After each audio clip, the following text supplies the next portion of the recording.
Good afternoon. I'm Kyle Bechet, Communications Manager here at the Leadership Institute, and welcome back to our live free webinar series.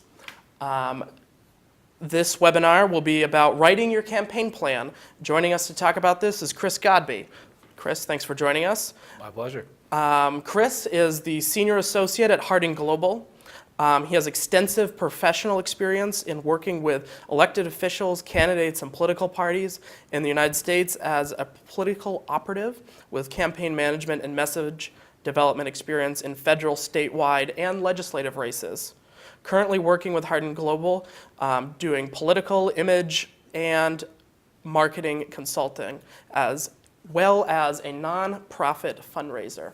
So we're in for a real treat today when he's going to talk about his campaign plans and his tips to help you do that as well. As always, for this webinar, you can ask your questions at live@leadershipinstitute.org or tweet them at us using hashtag #LIWebinar. With that, let's get right into it. Chris, thanks for coming again. Yeah, my pleasure. I'm glad to be here. So, developing a campaign plan, what it's all about. So one of the critical pieces of a campaign is knowing the plan and having an understanding of what you're doing and what you're going to move forward with. Quite frankly, it all comes down to an implementation of tactics with a strategic overview. And so in building a campaign plan, you're going to look to military examples for a lot of instances. Your von Clausewitz, your Sun Tzu, and I know that's kind of out of the norm for most people to think about, but the reality is that campaigns are very similar to a military operation. It might help that, a little experience with the Marine Corps gave me a slight bias towards that, but that's how it is. The campaign plan primarily is going to serve as a great roadmap to victory in November.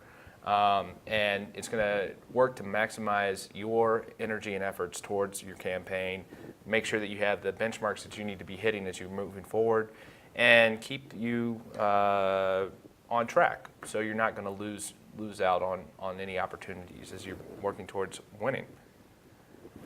Basically, it breaks down into 7 key topics. Research.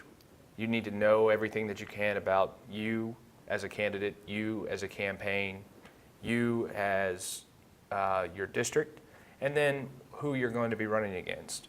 Strategy, how you're going to implement that research into getting that messaging across, which leads right into messaging. How you're going to talk to the people and get them to understand what you're trying to do.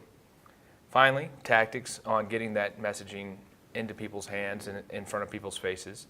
And then how you're doing all of this is built around the organization and the budget. Finally, how you raise the money. So really, all of these pieces of the campaign are represented by the plan, and if you're good, and you should be good, you'll have a complete understanding of every piece that you're going to do every day that you're going to work, moving in towards November. Who puts this together? Is it a team? Is it just one person? Is it the consultant you hire? So a good campaign plan is going to be built from the consultant. If it's a smaller race, it's probably going to be the campaign manager who's building this plan. But the reality is that it's more of a consultant-driven plan for larger races, especially anything that's over a couple 100,000 people. There's going to be a consultant who's writing this plan. Most people straight out of college aren't going to know all the ins and outs that they're going to need to write it. That being said, anybody can write a campaign plan. It's just whether or not you know the pieces that you're missing. Okay. So, moving on, you're obviously going to work with your who, what, when, where, how, and why. And it's a really simple process of figuring it out. This is something that you're going to use for each part of the 7 pieces that you're building. Basically, when you're building a campaign plan, if you don't have a real understanding of who's doing what and why they're doing it, then you're never going to understand the pieces that need to be put into it. A big part of the campaign plan is understanding that everything can be built from the budget. So you put the budget together, and that's going to tell you day to day what you're spending money on, day to day where your candidate needs to be, day to day what your fundraising goals are, a campaign plan can be built completely around a single budget. And most people don't understand that because it takes a lot of practice to get a budget that's complete. And if you're building a campaign plan and you don't have a complete budget and you're missing things, then as you start to go through the campaign and you realize that you've missed things, it'll be hard to make it up. So you need some expert advice, some consulting to make sure that you're not going to miss anything as you're doing it. So once you've kind of thought through who is going to be running and why they're going to be running, you need to get the buy-in from the people who are going to be executing the plan. The execution of the plan is going to come from the kitchen cabinet of the candidate. That's going to be friends and family who are very close, who encouraged him to run, or her to run for that matter. It's going to come from the spouse. The most important person on a campaign is the campaign spouse. And it's going to come from the campaign manager. If they didn't have a big part of writing it, they're going to be a big piece of getting it done. And then also anyone else who's going to be executing the plan. Making sure that everyone understands the metrics that they're putting into place, such as how many doors do we need to knock by X day, or how many phone calls need to be made by the candidate to major donors every day, or what kind of time is needed to do volunteer phone calls. All of that needs to be very quantifiable so you can check it off as you're moving forward with the plan. And really, if you haven't written it down, then you're going to forget about it. You're going to miss it. You're going to just completely, it's going to be blank from you for a little while, and then you'll come back to it later and be like, oh, we should have, filed our FEC paperwork when we started running. I mean, there's a lot of things that Gotten the signatures you need to get on the ballot. right, if you We've seen some candidates struggle with that over. if you miss the signatures, then you're probably not going to even get a chance to run. So you need to be smart about it. But really, that's why you're writing the plan in the beginning. The plan is there as an opportunity to understand exactly the pieces that you're looking for, and it's going to help you define your campaign. All right. So getting into our first major piece, research. Research is everything that you're going to do prior to writing the big pieces of the plan. Research is going to include what your district looks like, and specifically demographic information. You're going to want to be as specific as possible when you're writing this part of the plan. This is going to give you a complete look at the political outlook, and it's going to allow you to see what the landscape of the district looks like. Who's voted in the past? Who is run in the past? What kind of election results do you have to work off of? If you have redistricting, you need to keep that in mind when you're looking at your district. Another big piece to the research side is what third-party issues and what other issues can you focus on to make sure that you're getting the most out of those. In Colorado last year, we were working with the oil and natural gas PAC, who was working to try and do a pro-fracking measure in Colorado. They ended up not getting their referendum on the ballot, but they prevented the anti-fracking referendum from going on the ballot. And they were very concerned about energy and pro-energy, and we were working out in Colorado with the state party, and so we were working with a lot of state senators who we pushed them to make sure that they were including a fracking piece in their research when they were developing their campaign plan, because that one isn't necessarily something you're going to run on. It's not necessarily something you're going to talk about. Mm-hmm. But if it's a really big piece of your district, or if it's something that's motivating voters, or there's a lot of money being spent on it, then it's definitely something you want to focus on.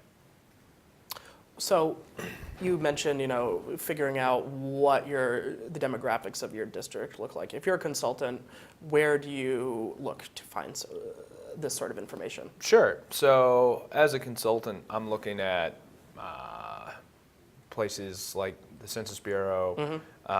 I'm probably purchasing a voter file from the state Board of Elections or the Secretary of State's office. I I probably have a voter file on file for a lot of these states already. And I'm also looking to places like that Labels and List and Campaign Grid, who provide full services and can break down your district automatically, which will give you a little bit of an easier time of breaking down the demographics of your district. They kind of give you a one-stop shop kind of response. Smaller campaigns, probably not the best option. It's a little bit more expensive for somebody who's running for state house or running for state senate. But if you're running for Congress, or if you're running for mayor of a large town, or if you're running for senate, you better believe that this is someplace that you're going to be looking. But beyond that, the voter file is also available from previous elections, so you can kind of get a feel for And you what get that through the state party. And Well, you can through the state party, but generally you can also get it through the Secretary of State or the State Board of Elections. If you go through the state party, it might take a little time, especially if you're in a primary situation. You don't want to necessarily get caught up in that. But if you can get it sooner, then you're probably going to get it through the Secretary of State's office. And it's not that bad. I mean, it's a fairly easy process. They're used to people coming to them for it. It may cost you a little bit of money, but in the end, it's definitely worth having, because it kind of gives you some benchmarks to look for as you're going forward towards Election Day. Right. But kind of moving beyond that, the other major piece of the research that you need to have is your opposition research. So, and this includes issues. This doesn't necessarily include who your opponent is. It also includes what the issues are that he's going to be running on.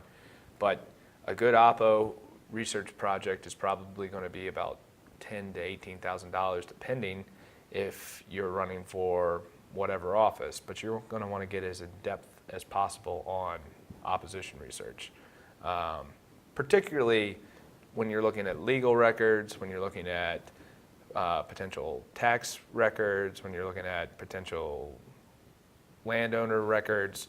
These are things that aren't necessarily easy to come by, and so opposition research is definitely something that I recommend leaving to the professionals, because if you get into it half-cocked, there's a pretty decent chance that you're going to run into your own legal troubles trying to FOIA people without the proper authority.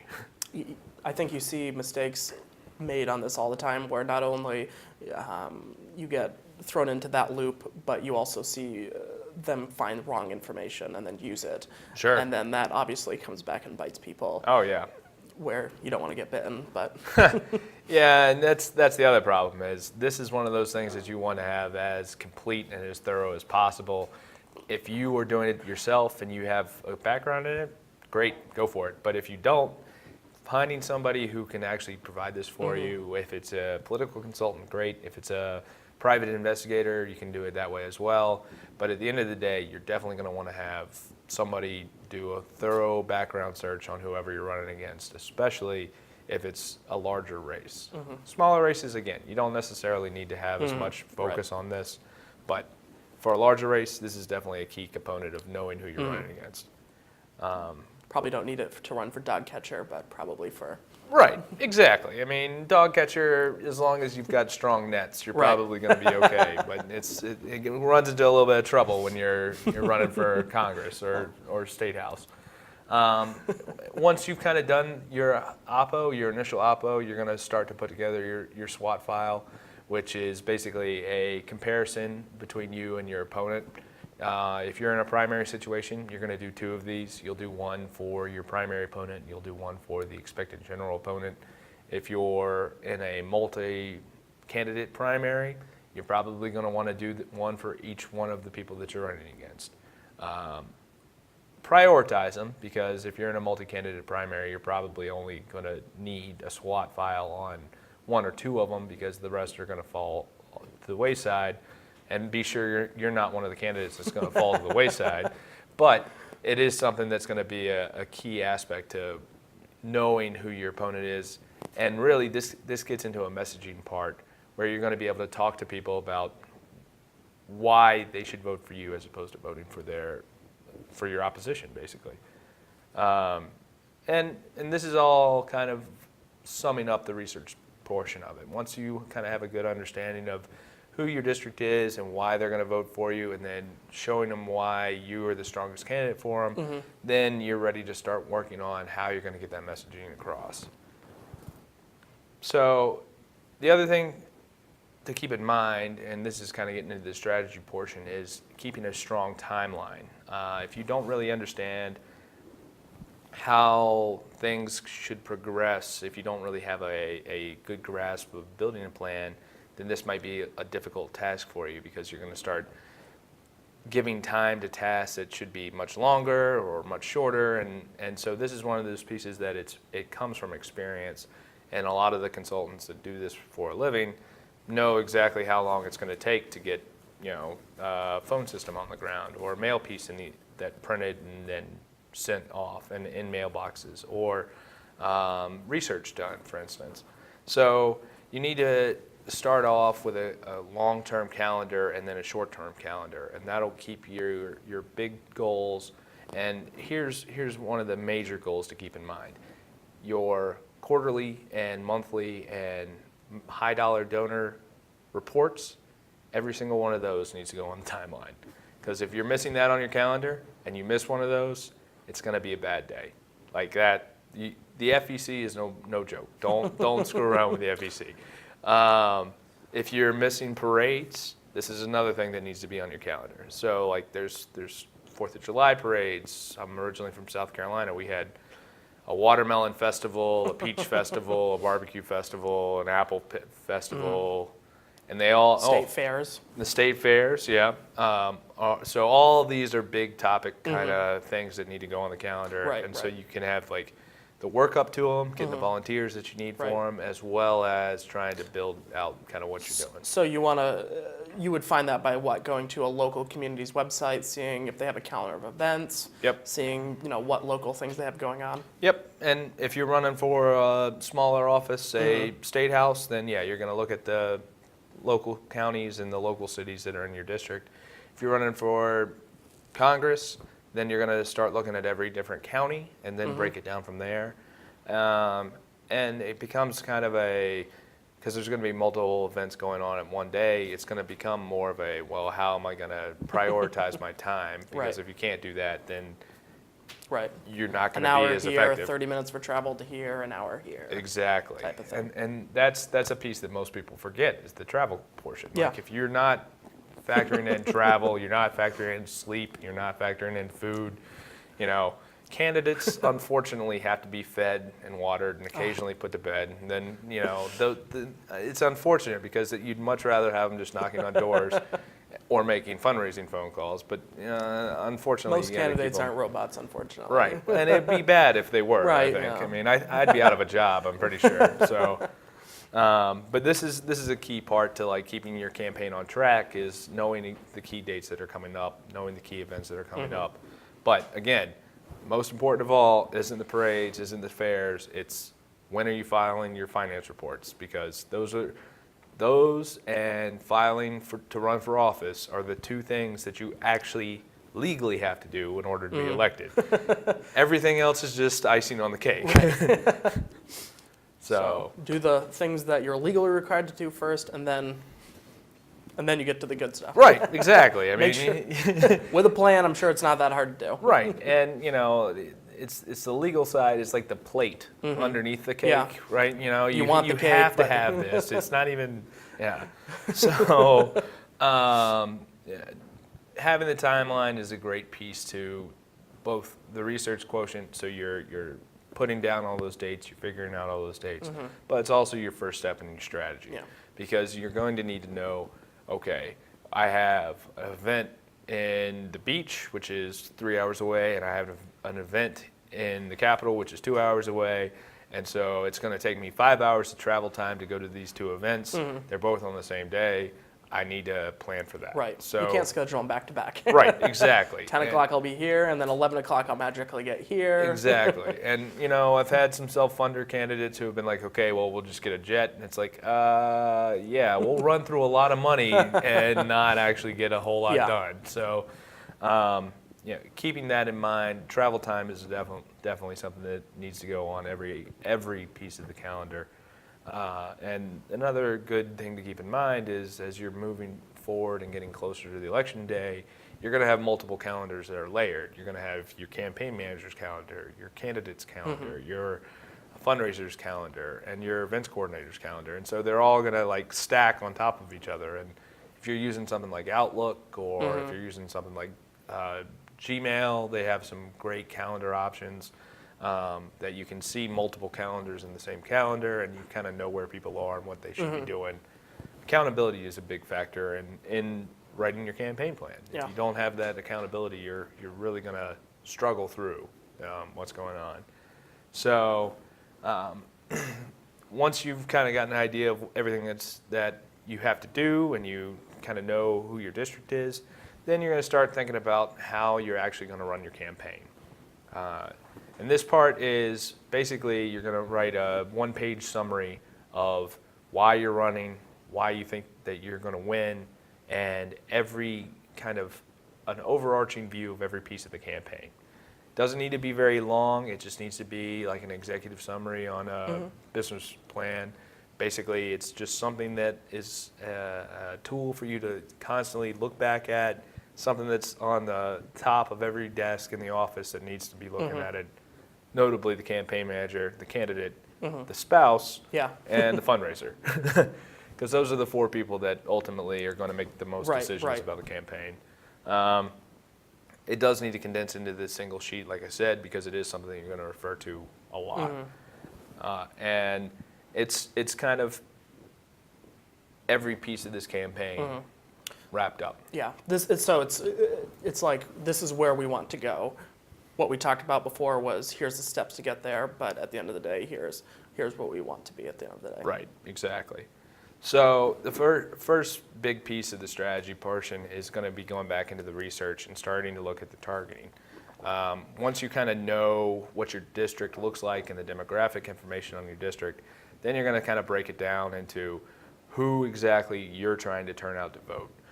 Specifically, why you're turning them out and how the best way to turn them out is going to be. So for some people, it's going to be TV only. For some people, it's going to be only door knocks. For some people, it's going to be a combination of the two. For some areas of your district, you're not going to be able to knock them because there's a mile driveway and then 2 miles of road and then another mile of driveway. So you're going to want to be able to hit them with mail as opposed to sending out canvassers out there. So you need to kind of have a full breakdown of all the targeting of your district. Or you live in a dorm and they won't let you in the building. Right, if you don't have a student ID. Yeah, well, and that's a little trickier. Then you need to start getting creative about who you're recruiting to work on your campaign. Right. And another piece to this is who aren't your voters, because knowing who your voters are and being able to turn them out is great. But at the end of the day, on election day, you're going to be watching all these people come in, and if you don't know who they are, then you're probably going to be in a lot worse shape than you could be if you had planned a little bit better and knew who you're looking for. And so the other key factor to this is what cycle is it? If it's a midterms and it's a non-presidential year, then, hey, turnout's going to be a lot lower. That's just a factor of life. Yep. If it's a presidential year, you need to prepare for that. You need to understand, especially if you're in a targeted state or, heaven forbid, an early primary state, they're going to get pounded on the airwaves. And so being able to live next to an early state. Yeah, right. Being able to buy TV time is going to factor into when you can do that and how you can do that. So those are things that you need to keep in mind as you're kind of doing your targeting. And then just keeping focus on how much time you're spending on everything. So once you kind of have a general understanding of what you're doing and who you're looking for, you need to prioritize how you're reaching out to them, how much time you're spending on developing the mail piece, how much time you're spending on hiring your consultants or spending money or doing events. A lot of candidates really want to see yard signs put up early on. I'm not saying that yard signs win elections because, they can't vote, but if that's the priority of the candidate, then you're probably missing a lot of bigger picture items that you need to focus on. So keeping kind of a critical decision-making process as you're developing your campaign, and kind of knowing where resources are going to go, especially in smaller campaigns where you're going to have limited resources. The last thing you're going to want to do is spend a lot of time on things that you aren't actually getting a whole lot of bang out of your buck for. And so that kind of brings us to our messaging portion, which this part is the fun part. This is what everybody gets into campaigns for. It's kind of the opportunity to develop a message that is going to sway voters, and it's what candidates really like to see, because they get to see their face on a mail piece. It's nice and big and shiny and glossy, or it's that TV spot. That's the moneymaker. I mean, all politics is ego. I mean, and whatever. It's a good time. So in messaging, it kind of breaks down to four quadrants, again, similar to your SWOT analysis, but really focused on how you're going to target your opponent, and then how you expect your opponent to target you, because those are the two things that you can actually control. If you know how they're going to come at you, then you know how you're going to respond. If you know what you want to say, then you can put them on the defensive faster. So kind of going back to your research again, knowing the issues that are going to drive your voters, and knowing what voters you're actually targeting with this messaging, that's a key piece to this plan. And really, if you don't have an understanding of all the messaging side, this is where you're going to be hiring a mail vendor. More than likely, you're not developing the mail on your own, unless you're a graphic designer.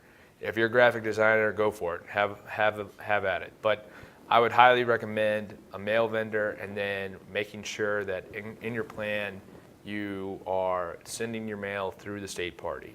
The state party is going to offer a lower rate, which is key to any political campaign, because they have certain understandings with the post office, and so it makes it much easier to get mail sent out at a cheaper rate, which means you can do more mail, and that's going to help you in the long run.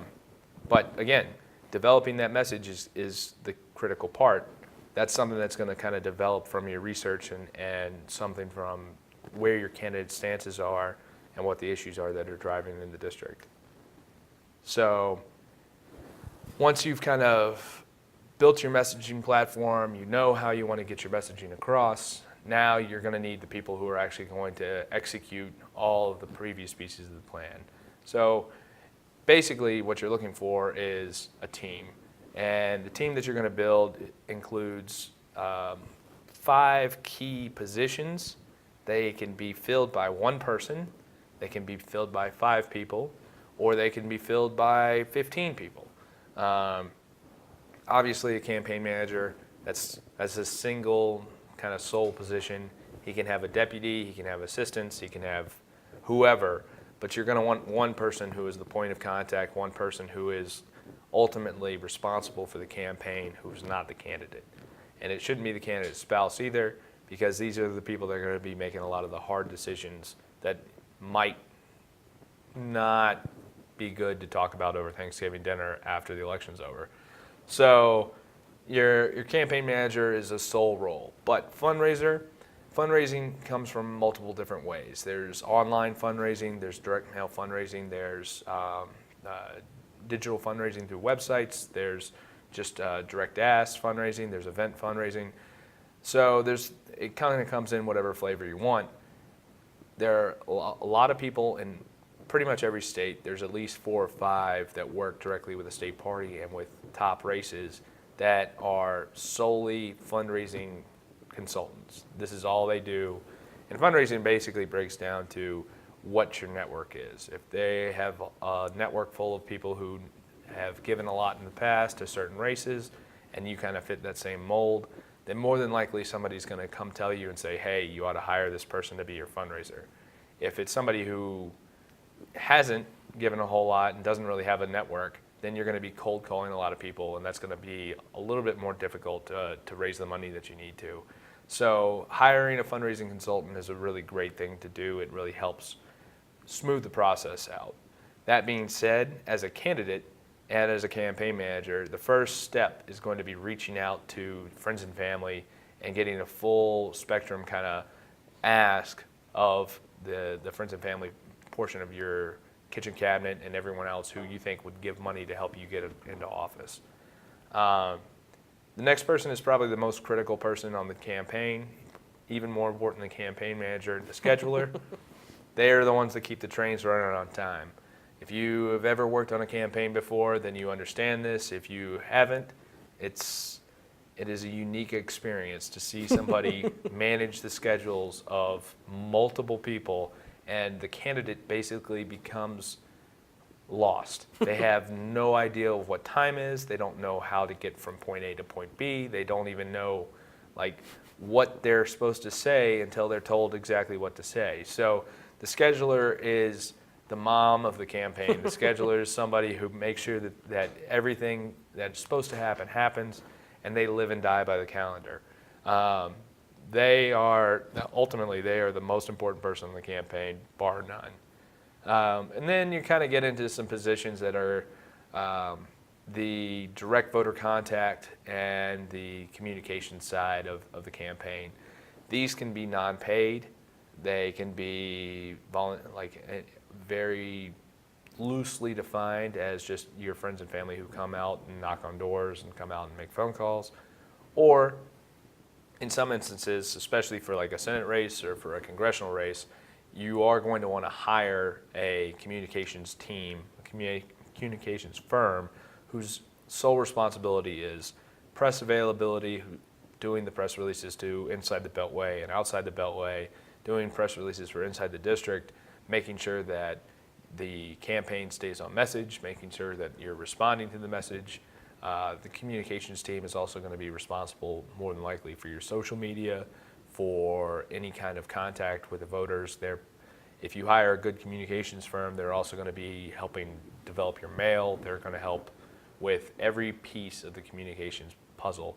And that's easier to, everything that a campaign does is easier to outsource. It's just a little bit more expensive. And then finally, a field team. Field teams are LI's bread and butter. They teach people to do grassroots better than anybody I've ever worked with. But the real key to a field team is you need people that are engaging and ready to go knock on doors and make phone calls and aren't afraid of no and aren't afraid of bad weather. Now, a good field team is going to be somebody who can organize a lot of volunteers. The less money you spend on field, the better off you're going to be. That's not to say cut it from your budget. That's to say stretch a penny. Field, unfortunately, is a place that the penny gets stretched the furthest. But the reason for that is it's the place that you can spend the least and get the most out of. And the thing to keep in mind over all this is the leaner your operation is, the better off you are. So when you're kind of putting together your organization, you need to keep in mind that the less money you're spending on an organization, the more money you're spending on voter contact. So field, the key part to field is going to be working with your volunteers. They are going to need to be trained. They're going to need to be given the technology and the tools that they need. If you're running a campaign with cell phones and paper walk sheets, you're probably wrong. This is a day where everybody has a smartphone and everybody has the ability to download an app and have a script already on their phone and go door to door, and then the campaign's getting that information real time. If you're doing that, you're going to be a lot better off than if you're trying to do everything every night off of paper walkbooks. One of our vice presidents here, David Fenner, was on election day, was able to show us, the cool apps that we have to how campaigns are working, and basically being able to like call this person and that sort of thing. So technology is awesome. Yeah, Use it. Technology is awesome. Technology is relatively cheap. You can get a lot of these apps for nothing. I mean, it's just the price of admission for like downloading the app. And for a lot of the voter files that you're going to purchase, they come with an option to have the app installable as well, so your volunteers can have that for themselves and be a lot better off using that kind of data technology. If you're not doing that and you are collecting the information on paper walkbooks, then you're probably going to need to include that in your campaign plan as hiring someone else to do data entry, hiring somebody to do the tracking of what's going on, because without knowing the information that's coming in, you're not really getting anything out of it. It's just numbers flowing in with no Right. particular purpose. Exactly. And it seems that if you use the app, you can get more real-time results for that. Is that available with most of these apps as well? Yeah. So you can literally see, okay, this neighborhood is only giving us two or something like two voter contacts. We shouldn't focus on that as much. Yeah, exactly. And when you're plugging that into your voter file, and you'll know where you need to be going, you'll know exactly like what you need to be doing. And so for the all-important get out the vote weekend, right, you know exactly where to hit, who are the most likely people to get out and exactly get to the polls for your candidate. So that's kind of my spiel on apps, and I've worked with a lot of them over the years. And another big piece to it is on election day, if you have a good app, it's going to track your voters as you're coming in with the poll workers, so that you know to turn out the voters who haven't turned out yet, who said, hey, yeah, I'm a hardcore supporter. Well, I need to go out and make sure that they turn out to vote. Right. So it's just technology has come so far. If you're not taking advantage of it, you're leaving a lot on the table. Yeah, as you said before, if you compared campaigns to fighting a battle, if your team doesn't get on the battlefield, then you're not going to win the middle. Exactly. So. Yep. And if you're going out there with technology that's not up to par, you're going to lose anyway. I mean, percent of voters. Yep. Exactly. So, and this kind of goes getting it back into the communications side. The communications team that you put together is definitely going to be somebody who's going to focus on your earned media, and this is kind of ties back into the research side as well, because you're going to need to know what newspapers are in your district, what editorial boards you're going to want to talk to, who exactly is the press contact, who are the reporters. All of that information needs to have been gathered and then tied into the communications part of the plan for the overarching campaign plan. Earned media is free media, basically. Anytime that you get earned media and it's good, great. If it's bad, okay. All media is good media. Just know how to respond to it and be quick on your feet. The more time that you take trying to respond to bad press, the worse the story is going to be. If you can make it a better response faster, then don't worry about it. You'll be fine. And so using earned media as an opportunity to try and get your name ID up without spending any money is always a good idea. So every major event that the campaign does, a note needs to be made in the plan to include a press release, to include who the press contact list is, to include what the purpose of that release is. And the other aspect that is becoming more relevant in the last 5 years, 10 years, has been the online bloggers and online web shows, et cetera. If you're not reaching out to that audience, then you're going to be missing out on some people that are really engaged and engage a pretty wide audience as well. Because if you read a political blog, you're probably going to be tuned into politics and paying attention. Yeah, no, exactly. And the people that are writing that are generally pretty well informed. So that is a great piece to keep in mind as you're doing this. But then the part that you are paying for, the paid media side, this side is probably, TV is dying, but TV is still king. So if you're running any kind of race and you have the budget for TV, you need to understand that that's where the majority of your money is going to go. It's going to be focused on probably about 20% is going to be in production and 80% is going to be in placement.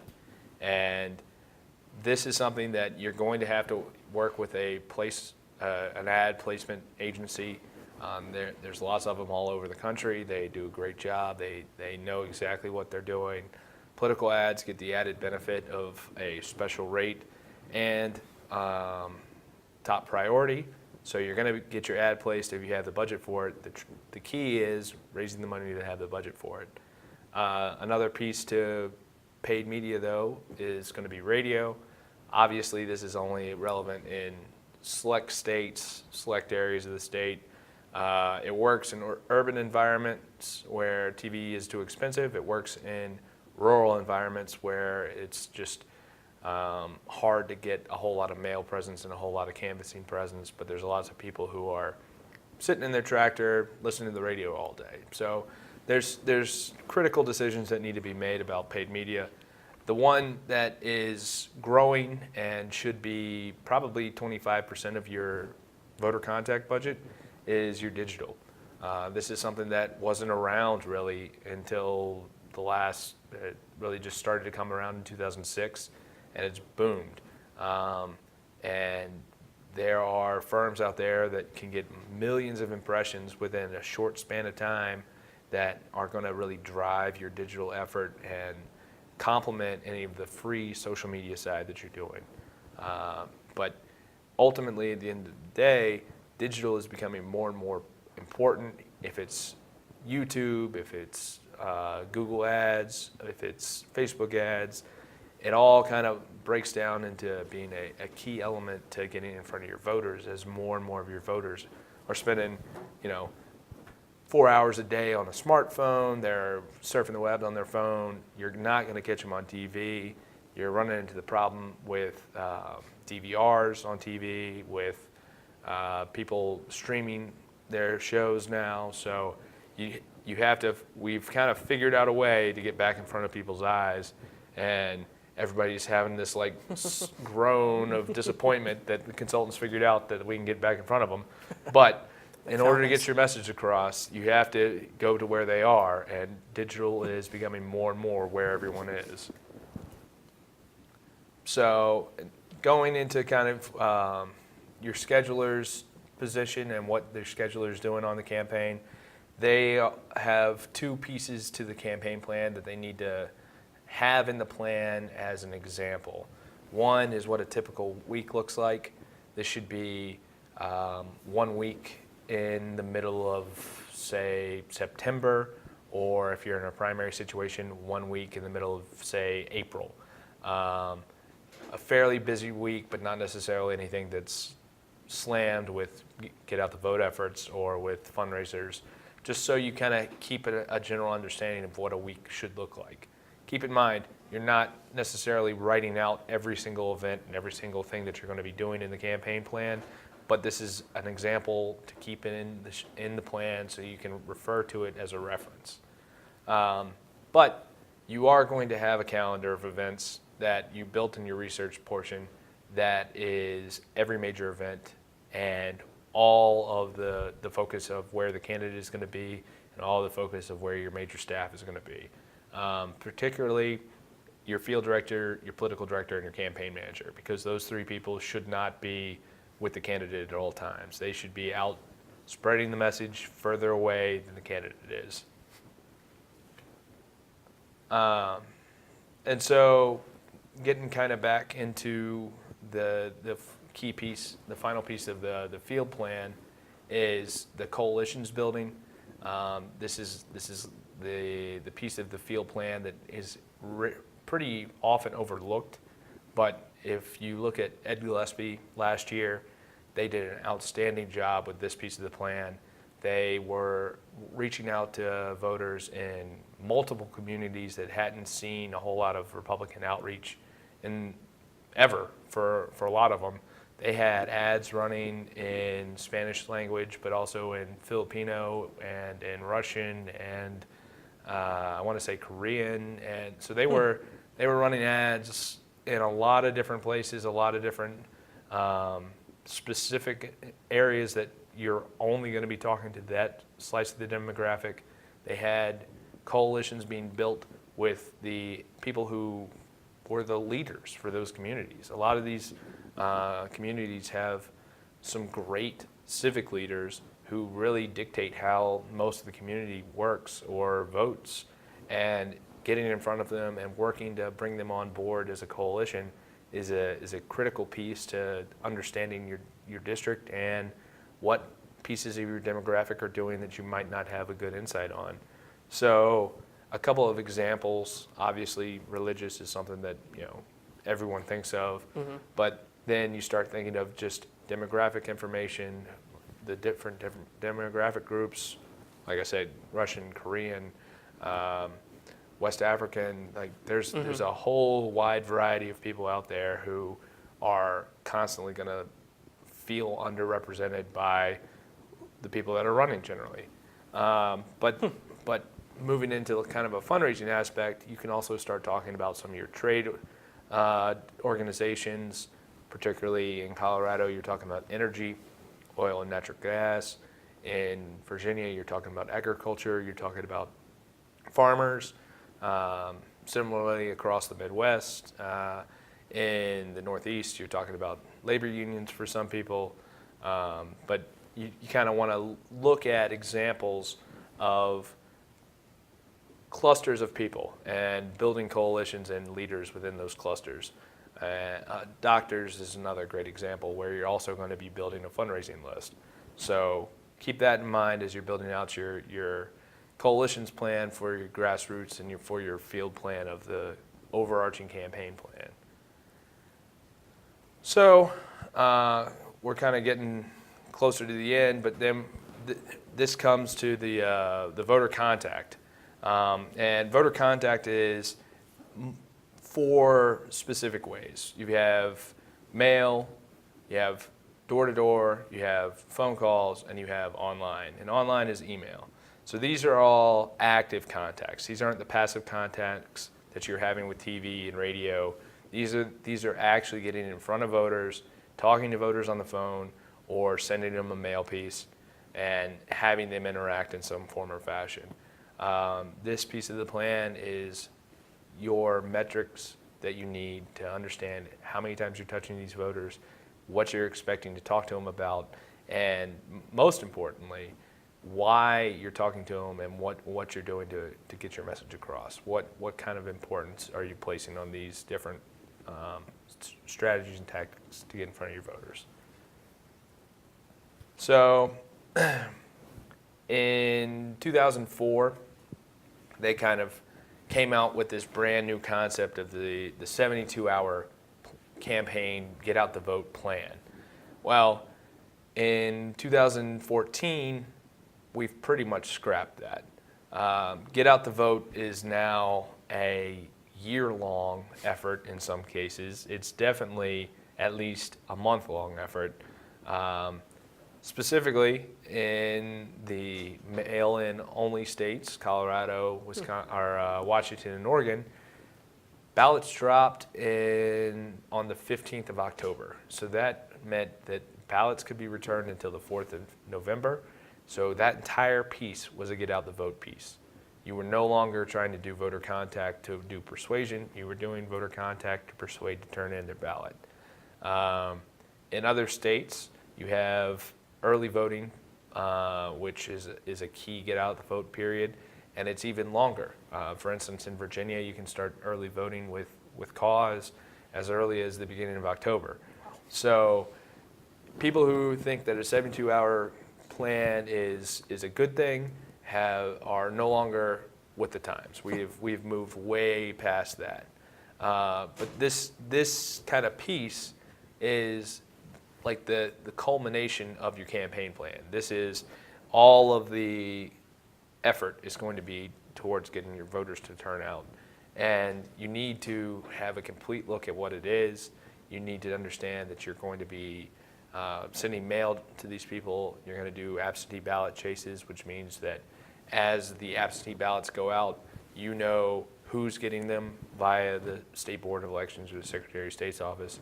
You have access to that information, and sending somebody to call or knock on their door and make sure they're turning that absentee ballot back in.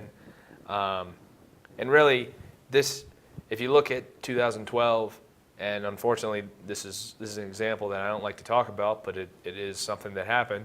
You look at what happened with the Romney team, they had a great strategy, but they didn't test it beforehand. And it failed miserably. Like Orca was just disaster. And the reason was that they didn't take the time to really roll it out and work out the bugs. If you haven't done that with your Get Out the Vote plan by the time you've written your campaign plan, then you definitely need to do it by the time that, well before it's time to implement it. And it's an easy kind of thing to do. You do a Super Saturday a month and a half before Election Day, and you try and fill people at all of your precinct locations and have people doing all the signs out and have all the phone banks full and see how that works and see how close you get. And if you don't get close, then you know you've got a lot of work to do. And so that's kind of like the place to build and kind of develop something that you're actually going to be able to work on. But ultimately, this is the culmination of the campaign. Getting out the vote is the thing that is going to determine whether or not you're elected on Election Day. So your Get Out the Vote movement or strategy, GOTV, that should begin as soon as early voting starts. Yeah, definitely. Get out the vote. And again, this is something that you need to know on your calendar, because this is something that, okay, early voting started with cause, and it's October 1st. What am I doing to start doing absentee ballot chases? Because those are people that you can start pulling off of your voter file. Those are people that you don't need to keep talking to. Right. It checks the box early. Right. Before. Yeah. You don't have to stress as much on Election Day. Yeah, and actually that helps you out, because you're sitting there and you're saying, okay, well, that's one more mail piece that I can send to somebody who I couldn't have talked to before. So you're not wasting by calling them exactly 4 or 5 times. They're done.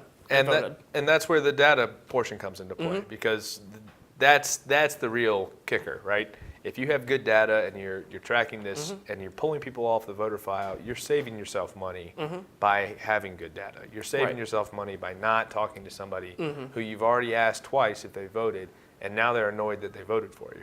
So that's a key piece to what you're doing as well. But then we get into the last kind of little bit of the campaign plan, which is actually the most important part of the campaign plan. Can't save the rent you can't save the world if you can't pay the rent. Exactly. You know, there are some awesome rules around here, and that is one that really resonates with a campaign. But a budget is your entire campaign. The budget represents every single piece of your campaign. It should be if you are the fundraiser or if you are the campaign manager, Excel is going to be your greatest friend. You're going to spend a lot of time looking at a giant sheet that your eyes are going to bleed over, but at the end of the day, you're going to know where every single penny was spent and why it was spent there, and justify it to everybody involved. One rule of thumb is break it up by the different pieces of the campaign. Using the 7 pieces that we have, you can easily break your budget into that. You should include a contingency budget. Usually I recommend 3% for every single piece, so that you have a little bit of cushion one way or another, depending on how things go. And it needs to be realistic. If you are saying that you're going to raise $2 million, well, you need to have a plan for how you're going to raise $2 million. You need to be able to show where that $2 million is going to come from, and then how you're going to spend that $2 million. But if you're only going to raise $200,000 and you've convinced yourself you're going to raise $2 million, you're going to run into some real problems early on. And after you've spent all of your money and you have 4 months to go until Election Day, and the creditors start knocking on your door, and the fundraiser stops calling people because they can't afford the phone line anymore, it gets a little sticky. So, but a well-written budget should replace the campaign plan. It should have a line item for everything that you plan on having, everything you plan on using. And do research on this piece, because you're going to want to know what you expect to spend on yard signs. You're going to want to know what you expect to spend on your staff. If you're running for Senate, campaign manager can be $10,000 a month. If you're running for State House, if you're spending more than $4,000 a month, you are getting robbed. And if you're spending over $2,500 a month, you're probably getting robbed. So it needs to be well thought out, well researched. But every single thing that you plan on doing, including gas, including postage to get your FEC reports turned in on time, including any kind of reimbursements that the candidate is expecting from loans, all of that needs to be outlined in the budget. Sounds like a budget can also help you stop from getting those cool toys that, like, nice and shiny, but you probably might not Wait, need. now, cool toys, there's always room in the budget for cool toys. Like, if you think that you're gonna win when you have those, what are the light up LED spinner things? Some toys are cool and necessary, but the cool and unnecessary ones are the ones we want to stop from having. Yeah, exactly. No, the budget's definitely gonna keep you in check. A good budget, or a good rule of thumb, is to be very frugal and optimistic. Mm-hmm. So understand that you're not going to want to spend money on things that you don't think you're going to need, but think that you're going to make that you can get more out of the money that you are going to have. So, for instance, cool toys as an example. I was working on one race and we bought sunglasses. Mm-hmm. Well, some people would say, "Why'd you do that?" Well, we passed them out every parade that we were working in. And every parade that we went to, we saw them already in the crowds. And so we got a lot of return on investment as far as like visibility goes. They were bright red, the Wayfarer style, and had the candidate's name like printed down both arms. And it looked really good. And yeah, it might not have been the best for name ID, but we had a lot of people wearing them and a lot of people excited about them. And so we did kind of a fundraiser at the end where if you had sunglasses, come in, we're going to do a raffle. We had like this whole beach theme, which didn't make any sense in October, but whatever, everyone was excited about it. And it's an easy way to kind of draw people back in. So, think outside the box when you're doing your budget. Think outside of the box on how you're spending your money, because you can easily get something out of it if you are creative about it. But at the end of the day, you need to have every single piece of your campaign outlined in a line item budget so that you know exactly where the money's going. And a good rule of thumb is 80% of your campaign budget should be going to voter contact. And break that down, probably 20% to 25% is going to digital. And then if you can afford TV, that's probably going to take the rest of it.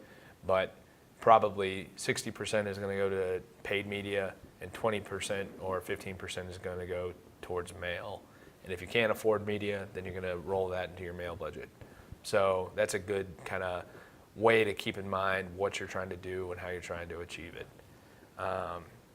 Because if you spend too much on staff and overhead and travel and events and fundraising, because to make money you got to spend money, then you're not going to have the voter contact that you need to really achieve a good result on election day. And all this time that you spend writing this campaign plan and all the hours you wasted like slaving over this, it's just going to feel like wasted hours. As opposed to a good campaign plan, a good budget, you're going to spend hours perfecting it, and then on election day you're going to have it as like this testament to everything you've done. It's going to be all coffee stained and beat up and worn, but it's going to be something to hang on to. So the key then is how are you paying for all of this? And the fundraising part of the campaign plan is something that you're going to want to refer to probably a fundraising consultant for, but it needs to have its own kind of appendix in the campaign plan. The campaign manager ought to be able to understand every aspect to it. Direct mail, online fundraising, digital fundraising in the form of email, all of those things need to be included. And you need to keep in mind what the overarching budget is and how you're going to fund that. Because if the campaign is run by or is being run by a self-funder, and the candidate says, well, I'm just going to throw $2 million into the state house race, then I'll be fine. Fine. You don't need to worry about your fundraiser. No, that's wrong, because you need to know how you're going to reach into these pockets of people, because anybody who gives $5, just $5 to a campaign is so much more invested than anybody else, because they've actually put money into it. They've put their money where their mouth is. It's the people that say, I'm not going to give, but I'll make phone calls, or I'm not going to give, but I'll put a yard sign up. There's no guarantee that they're going to show up on election day. The person who gives $5 is making a commitment that they're going to show up on election day, and making a commitment that they know that you're the better candidate, and you're going to use their $5 to try and convince other people that you're the better candidate. So that's why, even if you have a self-funder of a candidate, you need to be focused on your fundraising. Fundraising is a critical element to getting people engaged, involved, and invested. And again, it comes from a lot of different ways. Depending on your state, there's going to be certain regulations and rules for state fundraising. Federal rules are obviously nationalized, and so it's no big deal. But keep in mind exactly what those numbers are. They tend to change every couple of years. Right now, I think it's $2,600 is the maximum donation from a individual for a federal candidate, and it's something like $10,000 from a PAC direct to a campaign, or $5,000 from a PAC to a campaign. So knowing exactly what kind of money you can get in is going to be a critical part to your fundraising. And then as you're kind of doing it, keep in mind a kind of revenue and cash flow review. So if you see that you're going to be spending a lot of money early on, which you shouldn't be, and then it's going to kind of dry up towards the end, you're probably doing something wrong, because all of your voter contact should be in that towards the end period. And so that's when you're going to be spending a lot of money. If you are not spending a lot of money in the beginning, and you're not spending a whole lot of money in the end, but there's this giant spike in the middle, then something's probably wrong there. So the reality is that your budget ought to, or your cash flow should look kind of in an upward direction on a graph as you get closer and closer to the election day, and you're spending more and more of your money. And your fundraising is going to follow a similar curve.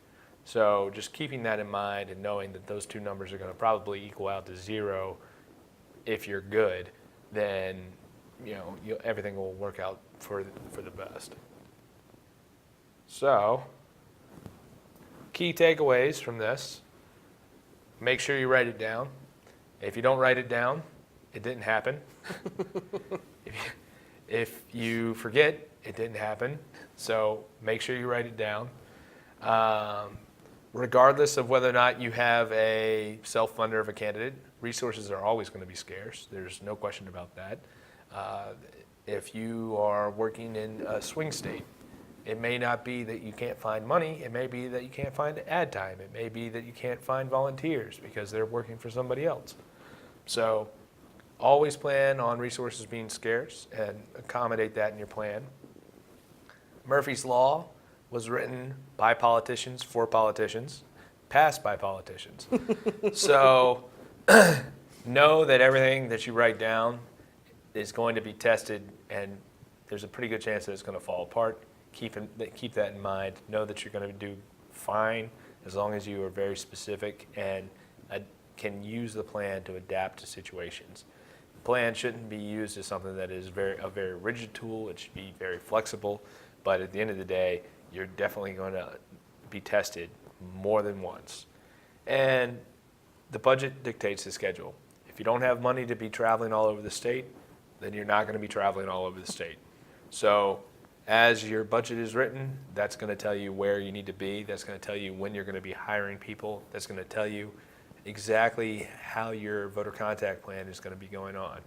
And if you've seen any of these before, you know that once you go up on TV, you want to stay up on TV as long as you can. Once you start sending mail, you want to stay in mailboxes until Election Day.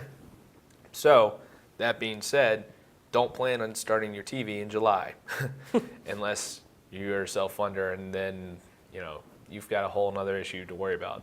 And finally, write it down. If you didn't write it down in the campaign plan, you're not going to do it, and it's not going to happen. So keep that in mind as you're moving forward. But other than that, I think that's pretty much my my presentation on campaign plans. I think we covered most of it. Right. So at the end of the day, write it down. Yeah, no, if it's not written down, I mean, you're not going to do it. It's not going to happen. So Fair enough. You need to be focused on that. Awesome. And as you're going forward, keep in mind the calendar and keep in mind the schedule is all about what you have written down. If you don't have it written down, it's not going to show up. It's going to be like, oh, hey, it's the 4th of July. Aren't we supposed to be doing something today? And isn't there something big going on? Yeah, whatever. Let's just stay in today. Right. So appreciate coming out today. Yeah. And well, thanks, Chris. And your contact information's on the screen now. People write it down. I'm sure Chris in his free time will be able to respond to some of those questions that you didn't get asked on air today. But again, thanks for coming out. This was a great discussion today. I know our viewers probably loved it. I can't hear them, but anyways, thank you guys all for tuning in out there.